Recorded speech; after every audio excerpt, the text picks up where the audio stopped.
We have 555 students, more or less, and 85 staff. And within those numbers, nearly 25% of our students were absent, with the majority of them with flu-like, cold-like symptoms.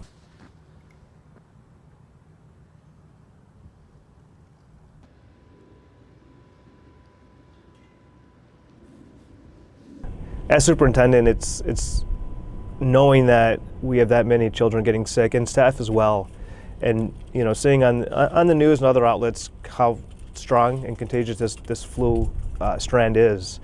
I just couldn't have kids come into school or staff knowing that they're continuously getting sick and we're continuously sending them home.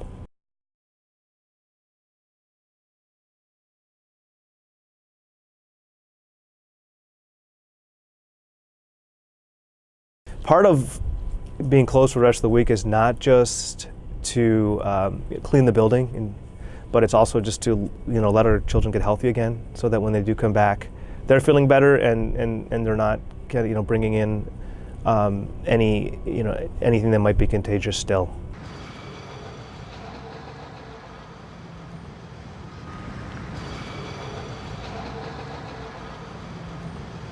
This particular strain of flu, the H3N2, is more dangerous for children and adults.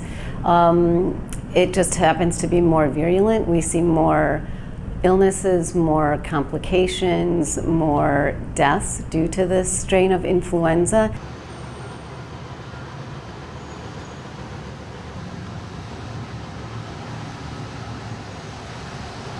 Symptoms that one wants to be aware of in children and adults will be difficulty breathing, shortness of breath, chest pain, could even be nausea and vomiting, fever that won't go away. And really, I think one should have a low threshold for contacting their healthcare provider to determine whether they need to come in and be seen and treated.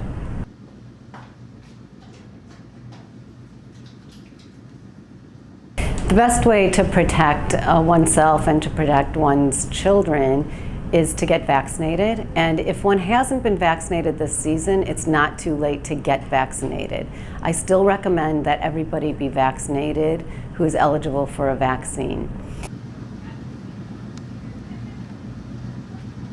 If an adult is sick, then they should try to stay as much as possible away from others who are not sick. Covering one's cough, cleaning one's hands frequently, and cleaning one's environment using household cleaners and EPA registered disinfectants that have a flu label on them is important. Staying away from work, staying away from school, and trying to protect others as well as oneself.